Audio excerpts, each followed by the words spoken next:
صغير خمسة كبير 10. صغير خمسة كبير 10 ريال. ما شاء الله تبارك الرحمن. طبعا المكان ده ليه علاقة وطيدة بالسيرة النبوية.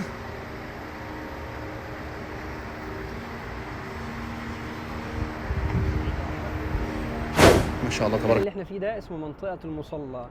النبي صلى الله عليه وسلم كان يخرج مع الصحابة ويصلوا هنا صلاة العيد، صلاة الاستسقاء، وصلى صلاة الغائب على النجاشي في موضع مسجد الغمامة. هنا في هذا المكان 5 مساجد: مسجد الغمامة، ومسجد لكل خليفة من الخلفاء الراشدين، مسجد سيدنا أبو بكر، ومسجد سيدنا عمر، ومسجد سيدنا عثمان، ومسجد سيدنا علي بن أبي طالب. سبب بناء المساجد هذه بنيت في عهد سيدنا عمر بن عبد العزيز رضي الله عنه بأمر من الخليفة الوليد بن عبد الملك، لما أمره أن يتتبع الأماكن اللي صلى فيها النبي صلى الله عليه وسلم وأن يبني. من ضمن الأماكن الجميلة كمان في مدينة رسول الله المكان الجميل ده. المكان الجميل ده فين بقى؟ هنا مزرعة لسه في المنطقة الغربية كده، فندق جراند الصافي وفندق الأمان العربية. هنا طبعا الفنادق، هنا فندق الأندلس دار السلام، وفندق منار التقوى، وفندق وردة الريان. الفنادق دي على وده كم؟ 120 40 ريال. وده ما شاء الله، الله يبارك يا رب، الله يبارك لك. والاطفال ده من كم؟ فكره اهو. السلام عليكم. باقات العمره كم؟ عندك في 35 في 65 في 103 ريال. طب ايه هي الباقات اللي تنصح بها المعتمرين بقى؟ ابو 65. ابو 65 بيعطيك كم؟ فيها 20 جيجا 27 جيجا فيها 60 دقيقة. 60 دقيقه الاتصال الدولي؟ دولة ومحلية. يلا ربنا يبارك لك، شكرا ليك. فندق جوهرة الرشيد بيبدأ سعره من 200 ريال برضه. السبع بكم؟ 40 ريال. ساعة مكالمات و5 جيجا.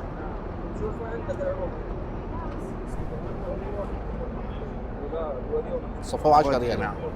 والعجوة؟ العجوة 10 ريال يا جماعة. عجوة المدينة 10 ريال زي ما انتم شايفين اهو. مدينة رسول الله بحاول بقدر الامكان اخليك على ارض الواقع وتعرف انت فين في الحرم. جولتنا النهارده هتكون في المنطقة الغربية. اللي خلفنا ده مسجد ابو بكر ومسجد الغمامة. تيجي للمنطقة دي من فين؟ من باب 308 و309 و310، وهو اقرب مكان لزيارة الحبيب من باب السلام. وهنا تقدر تملى مية زمزم برضه مجانا من باب 309. هناخد جولة سريعة كده ونشوف الفنادق اللي فيه والمحلات، بس يا ريت نصلي ونسلم على الحبيب ونشارك الفيديو عشان الكل يستفاد. ولو ما كنتش اشتركت تدعمني باشتراكك، ولو كنت مشترك فعليا ما تبخلش عليا باللايك بتاعك، فده بيفيدني. من مدينة الجمال مدينة الحبيب، نصلي ونسلم على الحبيب ويلا بينا. والله ما في الخلق مثل محمد في الفضل والأخلاق والإيمان.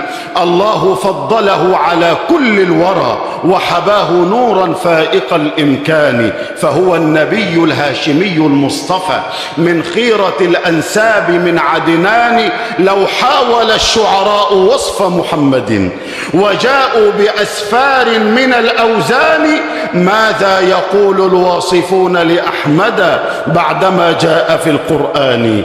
أدعو الله العلي القدير أن يكرم كل من يصلي على الحبيب بعمرة قريبة. المكان اللي احنا فيه ده اسمه منطقة المصلى. النبي صلى الله عليه وسلم كان يخرج مع الصحابة ويصلوا هنا صلاة العيد، صلاة الاستسقاء، وصلى صلاة الغائب على النجاشي في موضع مسجد الغمامة. هنا في هذا المكان 5 مساجد: مسجد الغمامة، ومسجد لكل خليفة من الخلفاء الراشدين، مسجد سيدنا أبو بكر، ومسجد سيدنا عمر، ومسجد سيدنا عثمان، ومسجد سيدنا علي بن أبي طالب. سبب بناء المساجد هذه بنيت في عهد سيدنا عمر بن عبد العزيز رضي الله عنه بأمر من الخليفة الوليد بن عبد الملك، لما أمره أن يتتبع الأماكن اللي صلى فيها النبي صلى الله عليه وسلم وأن يبني في كل مكان مسجد أو مصلى. وورد حديث عن سيدنا أنس بن مالك قال: خرجنا مع رسول الله صلى الله عليه وسلم إلى المصلى فصلى وكبر وخطب وقال: هذا مجمعنا ومستمطرنا. هذا مجمعنا يعني نجتمع فيه للصلاة، ومستمطرنا نصلي فيه صلاة المطر، ومدعانا لعيدنا لفطرنا وأضحانا، يعني نصلي فيه صلاة العيد في هذا المكان. حبيبنا عمي، الله يرضى عنك ويرضيك. تسلم يا حبيبي. لو عايز اجي المكان ده من الحرم من باب كم؟ من باب رقم 310 310 مباشرة بيخرج على مسجد الغمامة. والمسجد ده ده مسجد سيدنا ابو بكر رضي الله عنه. ده مسجد سيدنا ابو بكر. نعم. واللي وراه ده مسجد الغمام. الغمامه نعم. حبيبنا يا دكتور، تسلم يا حبيبي، الله يرضى جزاك عنك خير. ويرضيك. الله يصلح حالك، حبيبي. جزاك الله خير. تخيل وانت في مدينه الحبيب في 5 اماكن من الجنه. فعلا يا دكتور محمد؟ نعم، 5 اماكن من الجنه موجودين في المدينه. ايه هم بقى؟ اول مكان طبعا الروضه. النبي صلى الله عليه وسلم قال: ما بين بيتي ومنبري روضه من رياض الجنه. هذا المكان الاول. المكان الثاني المنبر، منبر النبي صلى الله عليه وسلم من الجنه. في الحديث قال: ومنبري على حوضي. والحوض فين؟ في الجنه. اللهم اوردنا حوض النبي صلى الله عليه وسلم. هذا المكان الثاني. المكان الثالث جبل احد، يعني ورد حديث عن النبي صلى الله عليه وسلم انه قال: احد في الجنه، وفي روايه قال: احد جبل من جبال الجنه. هذا المكان الثالث. المكان الرابع وادي بطحان. روت السيدة عائشة عن النبي صلى الله عليه وسلم أنه قال عن وادي بطحان أنه واد يجري على ترعة من ترع الجنة. المكان الخامس بئر غرس. النبي صلى الله عليه وسلم قال: نعم البئر بئر غرس وهو عين من الجنة. هذه ال5 أماكن الموجودة في المدينة من الجنة. طب والعجوه؟ العجوة من ثمار الجنة، هو ليس مكان، من هو ثمار الجنة. من ثمار الجنة. يبقى 6 كده في المدينه. يبقى 6 في المدينة. حبيبي. طبعا دي المنطقه الغربيه. تقدر تيجي للمنطقه الغربيه من فين؟ من باب 308 و309.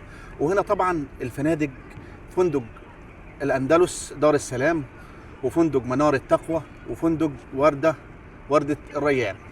الفنادق دي على الساحه على طول، وجنبه فندق مدينه طيبه. ما شاء الله الاجواء الجميله دي، مدينه رسول الله. طبعا اسعار الفنادق هنا متابعين الكرام بتبدا من 200 ريال، من 200 ريال فيما فوق وفيما اقل. تمام. اللي هي الصف الاول دي بتبدا من 250 ريال ممكن. هنا في محلات ومحلات الذهب طبعا. يا ريت نصلي ونسلم على الحبيب محمد صلى الله عليه وسلم.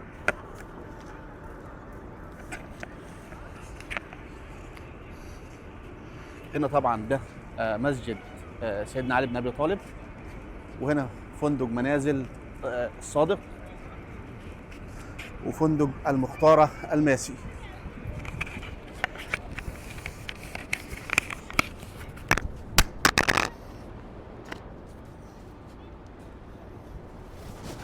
المحلات هنا طبعا الهدايا هنشوف كده سعر الاحرام كم؟ ب 70 ريال. طبعا هتلاقيه قط طبعا. وفي نوعيه ثانيه 65، بيختلف اسعاره طبعا. والاتواب الرجالي دي من كم؟ من 65 ريال. وده كم؟ 40 ريال. الله يبارك لك، الله يبارك لك يا عم. وده من كم؟ 120. وده 120. وده ده كل الاسعار هاي جلابيه كله مع بعض. الله يبارك لك. والعبايات من كم؟ ما شاء الله تبارك الرحمن. شايفين الجمال؟ وده من كم ده؟ ما شاء الله، الله يبارك يا رب، الله يبارك لك. والاطفال ده من كم؟ حسب في 25 من 25 ريال. في ب 15 كمان. الله يبارك لك ابو يمن.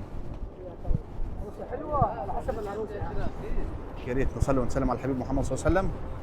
زي ما انا قلت لكم هنا برضو فندق ميراج السلام اللي على شارع السلام مباشره، وفندق منازل الفلاح الذهبي، وفندق المختار الماسي، ومحلات التمور برضو موجوده هنا. يعني حاجه زي كده ما شاء الله. بكام ده يا شيخ؟ حبتين 15 ريال. حبتين 15 ريال. مكملين مع بعض متابعين الكرام. طبعا روز هوليداي بحاول اجيب لكم اسماء الفنادق عشان لو انت عرفت اسم الفندق بتعرفوا فين بالظبط. وهنا هناخد فكره اهو. السلام عليكم. باقات العمره كام؟ عندك في 35 في 65 في 103 ريال. طب ايه هي الباقات اللي تنصح بها المعتمرين بقى؟ ابو 65. ابو 65 بيعطيك كام؟ فيها 20 دقيقة 27 دقيقة فيها 60 دقيقة. 60 دقيقه الاتصال الدولي؟ دولة متحدة. يلا ربنا يبارك لك. شكرا ليك. دول مناديب الاتصالات طبعا. وفندق جوهرة الرشيد. طبعا زي ما انا قلت لكم الاسعار بتبدا من هنا من يعني احيانا في المواسم من 180 و200 ريال و250 ريال. في رمضان بتزيد طبعا.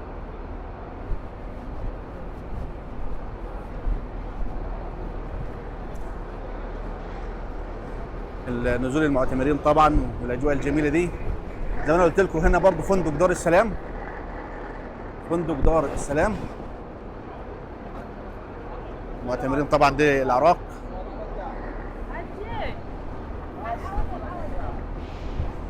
فندق جوهرة الرشيد بيبدأ سعره من 200 ريال برضو، والاسعار يا جماعه بتختلف على حسب الموسم. تمام. ودي مكاتب اس تي سي برضو. هناخد فكره عن الباقات اوريها لكم. السلام عليكم. دي باقات للحجاج او للزياره، صح؟ طب افضل باقه ايه هي؟ افضل باقه عندك على حسب انت استخدامك، بس اسبوعين 3 اسابيع. الاسبوعين بكام والثلاث اسابيع بكام؟ اسبوعين فيها 40 ريال ساعه مكالمات و5 جيجا. شوف عندك العروض. اخواتي يا جماعه دي الباقات الموجوده اهيت ب 40 ريال وب 70 ريال وب 85 ريال و 120 ريال و 150 ريال و 190 ريال على حسب الاستخدام.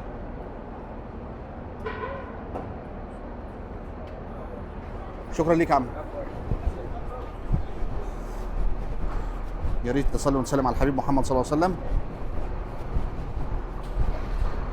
مفيش اجمل طبعا من انك تصلي وتسلم على الحبيب. بحاول بقدر الامكان اديكم معلومات سريعه كده عن المكان الموجود او تكون فين، ايه الخدمات المتاحه، المحلات الهدايا في كل مكان ما شاء الله تبارك الرحمن. وهنا المبروم بكم؟ 10 ريال 12 ريال. ايش صقع هذا 12 ريال. صفاوي كم؟ 10 ريال. الصفاوي 10 ريال. والعجوه؟ العجوه 10 ريال يا جماعه.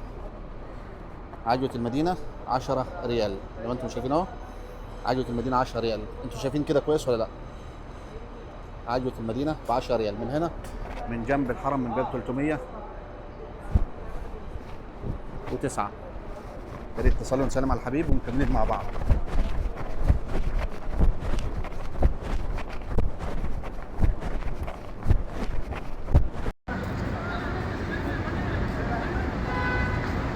دي لسه في المنطقة الغربية كده فندق جراند الصافي وفندق الأمان العربية.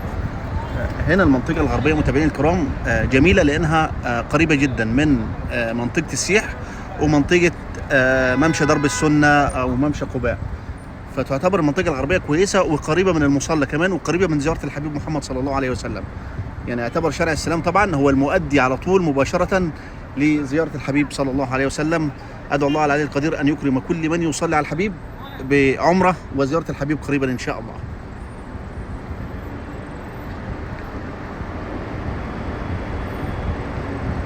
إن شاء الله تبارك الرحمن. المدينة يا جماعة قمة في الجمال، مدينة الحبيب. تحس كده انك دايما في متسع، يعني تحس انك دايما في متسع. فندق طبعا البسفور، الفندق ده كده احنا اتجاه شارع السلام.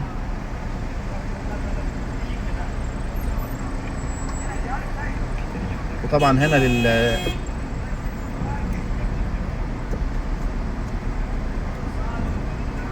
لمعلومة سريعة كده، طبعا هنا وقف السلام الطبي من عند الدوار ده بالظبط هتلاقي وقف السلام الطبي مجانا طبعا لتأشيرتين، تأشيرة العمرة وتأشيرة الحج.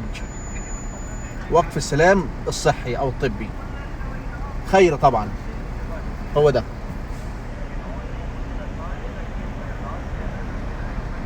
يا ريت نصلي ونسلم على الحبيب ومكملين مع بعض. زي ما انا قلت لكم طبعا ده وقف السلام الطبي، وقف جميل جدا بيخدم الزوار والمعتمرين من كل الجنسيات.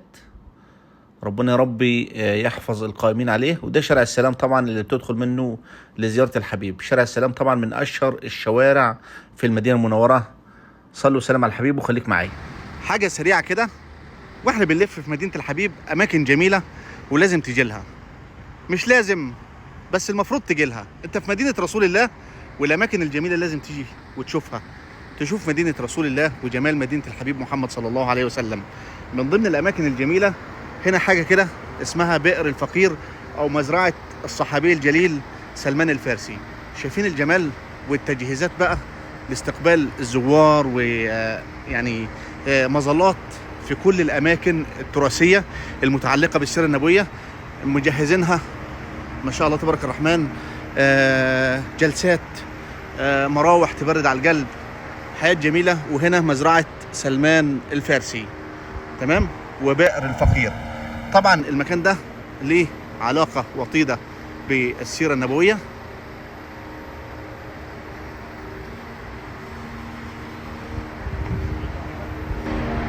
ما شاء الله تبارك الرحمن.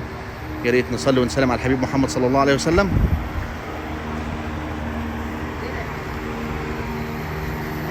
طبعا هنا تعريف بالمكان ببئر الفقير. مجهزين المكان طبعا انك تشرب منه. بئر الفقير من التفقير، وهو حفر الارض لغرس فسائل النخل. طبعا مزرعه الصحابي الجليل سلمان الفارسي ليها قصه جميله جدا مع الحبيب محمد صلى الله عليه وسلم، تمام. ان الحبيب محمد، ان سيدنا سلمان الفارسي كان يعمل عند يهودي، وقصه برضه انا شارحها في الفيديوهات. ايضا بئر الميسب وبئر سلمان الفارسي رضي الله عنه، وهي بئر تاريخيه اثريه قديمه تقع بين مزارع عاليه المدينه. دي مشهوره بالعجوه طبعا، يعود تاريخها الى مرحله ما قبل الاسلام، ولها ارتباط بالسيره النبويه، حيث كان يعمل فيها الصحابي الجليل سلمان الفارسي رضي الله عنه. وقد غرس النبي صلى الله عليه وسلم نخلا بجوارها مقابل أن يعتق سلمان، فكانت معجزة نبوية حيث أثمرت كلها من قابل، يعني أثمرت في نفس العام. وقد حوفظ على البئر عبر العصور، وشهدت عناية واهتماما منذ مطلع العهد السعودي الزاهر، حتى تم ترميمها وتأهيل موقعها في عهد خادم الحرمين الشريفين الملك سلمان بن عبد العزيز آل سعود حفظه الله، وأدام الله الأمن والأمان. طبعا المكان مجهز انك تشرب منه طبعا ما شاء الله تبارك الرحمن.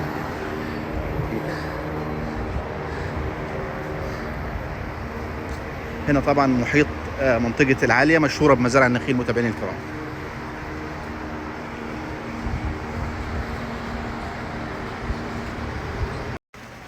من ضمن الأماكن الجميلة كمان في مدينة رسول الله المكان الجميل ده. المكان الجميل ده فين بقى؟ هنا مزرعة كان يملكها الصحابي الجليل سلمان الفارسي، مشهورة جدا في المدينة في منطقة العوالي، وتسمى مزرعة سلمان الفارسي أو بئر الفقير. شايفين الجمال ما شاء الله تبارك الرحمن. تبعد عن الحرم مسافة 10 دقائق، قريبة جدا من بئر غرس وبئر الفقير. المكان ممهد للزوار ما شاء الله تبارك الرحمن. الله يبارك يا رب. شايفين الجمال ما شاء الله.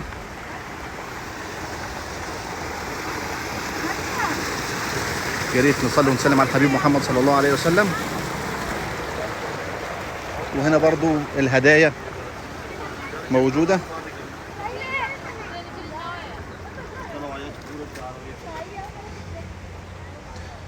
ما شاء الله. شايفين المكان ده فعلا موجود في مدينة رسول الله.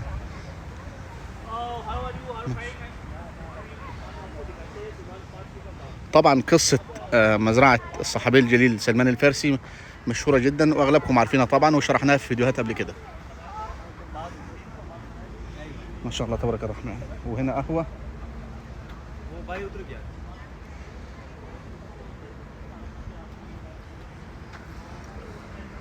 وبرضه توزيع القهوة والشاي والضيافة ما شاء الله تبارك الرحمن. السلام عليكم. Where from? Pakistan. ما شاء الله. Mini Haji. مدينة good. Good. الحمد لله. Very good, माशाल्लाह. الحمد لله. सब कुछ मंगा लेता हूँ. ما شاء الله.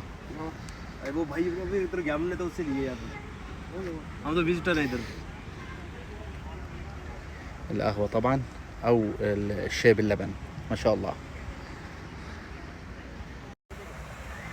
ما تنساش كده وانت في مدينة رسول الله تيجي الأماكن الجميلة دي وتشوف جمال وبساطة المدينة. المدينة جمالها في بساطتها والحياة البسيطة فيها.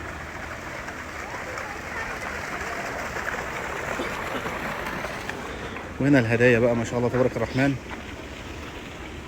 كم هذا؟ 25. 25 ريال المصحف مع السجادة. هذا 10 ريال. 10 ريال. وبديل الذهب 10. 10 ريال. هذا ريال. 5 ريال. ما شاء الله تبارك الرحمن. صغير 5 كبير 10. صغير 5 كبير 10 ريال. ما شاء الله تبارك الرحمن. 10 ريال. ما شاء الله. والسجادة من 6 ريال، وهنا العطارة من 5 ريال. ما شاء الله. ما تنساش تصلي وتسلم على الحبيب محمد صلى الله عليه وسلم وتشوف جمال مدينة رسول الله. الهدايا الجميلة دي بتبدأ أسعارها من 5 ريال. هنا كل شيء موجود ما شاء الله تبارك الرحمن. نعناع مديني، حبك، دوم، تفاحة آدم، مرمية، عشبة مريم، حنة والسدر ما شاء الله تبارك الرحمن. وكمان تراب بركة المدينة ده تراب ما شاء الله تبارك الرحمن. فكرتوا بسكوت بئر غرس في المدينة المنورة، من الأماكن الجميلة والأماكن المرتبطة بالسيرة النبوية. طبعا بئر غرس بيفتح من الساعة 4 العصر إلى 12 مساء.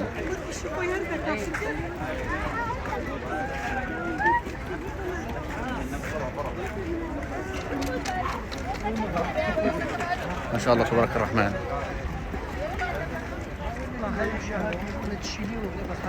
يا ريت نصلي ونسلم على الحبيب محمد صلى الله عليه وسلم ونشوف جمال مدينة رسول الله. هنا جمال المدينة، هنا جلال السيرة وجمال المسيرة. طبعا للمعرفة بئر غرس يقع في منطقة العالية أو منطقة العوالي، قريب جدا من مسجد قباء، 10 دقائق من الحرم النبوي الشريف. ما شاء الله.